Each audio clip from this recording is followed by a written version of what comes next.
सरफरोशी की तमन्ना अब हमारे दिल में है, देखना है जोर कितना बाजुए कातिल में है। भगत सिंह के बाद लॉरेंस बिश्नोई ने जब इन शब्दों को कहते हुए खुद को रेवोल्यूशनरी बताया तो मेरा यकीन मानो सबके रोंगटे खड़े हो गए थे।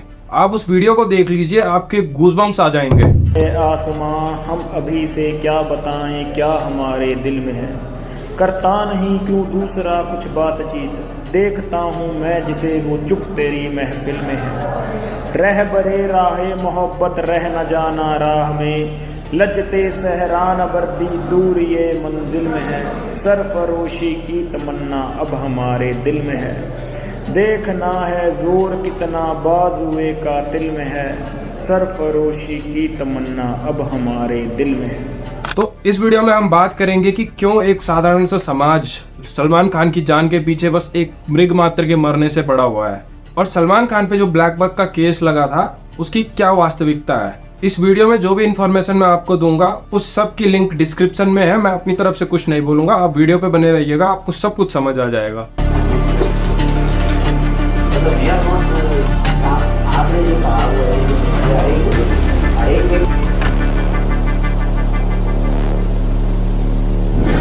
तो शुरुआत से शुरू करते हैं। तो डेट थी 3 अक्टूबर 1996। राजस्थान के बीकानेर जिला का एक गांव सावनसर, वहां के एक आदमी निहाल चंद जी को खबर लगती है कि किन्हीं शिकारियों ने 6 हिरणों को गोली मार दी है।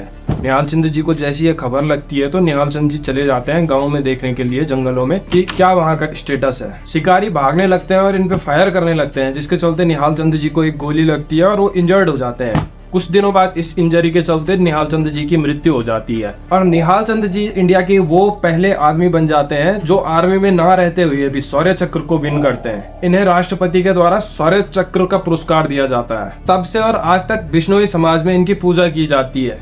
ये कहानी आपको बताने का सिर्फ एक कारण है कि आपको भी पता चले कि बिश्नोई समाज अपनी नेचर से कितना प्रेम करता है। जाहिर है बिश्नोई समाज को छोड़ के बाकी किसी इंडियन को इस कहानी के बारे में पता नहीं होगा, लेकिन बिश्नोई समाज इतना नेचर लवर यानी प्रकृति प्रेमी है कि अगर बाय द वे कोई हिरन मर जाता है तो यहाँ की माताएं अपनी छाती से हिरन के बच्चे को स्तनपान करवाती है। तो आप सोच सकते हो कि ये जो सोसाइटी है बिश्नोई समाज, ये कितना बड़ा नेचर लवर है। इससे पहले कि हम उस केस पे आए ब्लैक बक, जिसके जिम्मेदार बॉलीवुड सुपरस्टार सलमान खान है, मैं आपको एक और कहानी भी बता देता हूँ। साल था 1730। जोधपुर के महाराजा राणा शाह को अपने महल के लिए लकड़ियों की जरूरत, और इसके चलते वहाँ के सैनिक जोधपुर के एक वृक्ष खेजड़ी को काटने के लिए आ जाते हैं।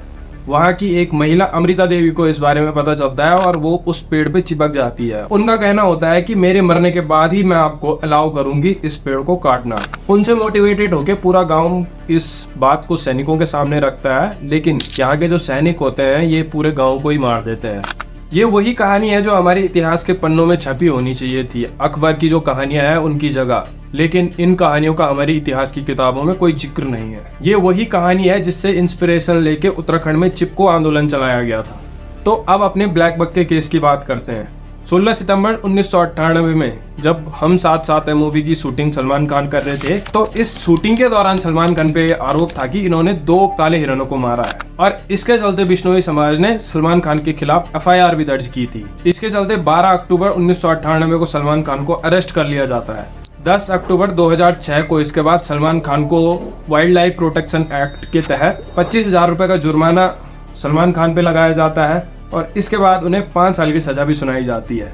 24 अगस्त 2007 तक के सलमान खान की जो 5 साल की जेल की सजा थी ये बरकरार थी, लेकिन उन्हें जेल अभी तक भी नहीं हुई। और इसके जस्ट 7 दिन बाद 31 अगस्त 2007 को इनकी 5 साल की जेल की सजा सस्पेंड हो जाती है, और इसके 11 साल बाद 6 अप्रैल 2018 को एक बार फिर सलमान खान को 5 साल की जेल की सजा सुनाई जाती है, और इस बार भी ये सजा पूरी नहीं होती, और इसके जस्ट 2 दिन बाद इनकी सजा को सस्पेंड कर दिया जाता है और पूरी तरह से इस केस से सलमान खान को बरी कर दिया जाता है। इस केस की पूरी क्रोनोलॉजी को हम कोर्ट की फाइल्स में क्या रखा है उससे नहीं समझेंगे, जितने भी इंटरव्यूज हमें प्राप्त हुए हैं उससे इस केस को समझेंगे हम। सलमान खान ने इंडिया टीवी के एक शो आपकी अदालत में इस केस को लेकर बात की थी। उन्होंने कुछ भी बात पॉइंट पे करने की बजाय सारी बातें पॉइंटलेस करना शुरू कर दिया।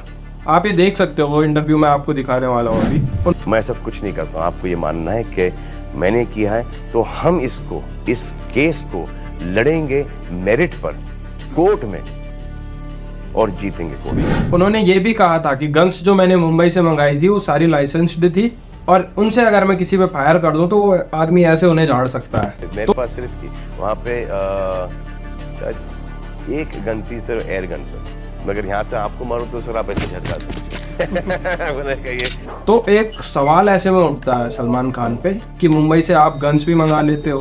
गन्स जो आपने मुंबई से मंगाई थी वो शिकार करने के लिए नहीं बल्कि चोर पुलिस खेलने के लिए मंगाई थी। आपके पास पैसा तो बहुत है जिससे आपने वकील खरीद लिए होंगे बहुत सारे महंगे महंगे, लेकिन सच्चाई आप कभी नहीं खरीद सकती। और इस वीडियो में जो भी सच्चाई है इस केस के रिगार्डिंग वो सामने आने वाली है। यहाँ पे सलमान खान ने पॉइंट की कोई बात नहीं की है और उन्होंने पोस्टमार्टम की रिपोर्ट के बारे में बताया है, जहाँ पोस्टमार्टम की एक रिपोर्ट के अनुसार एक हिरन की मौत तो ओवर हीटिंग से हो गई थी और दूसरे हिरन की मौत इंजरी से हो गई थी, जिसमें कि पोस्टमार्टम की रिपोर्ट के अनुसार उन्होंने ये भी बताया था कि it's a probably gun shot.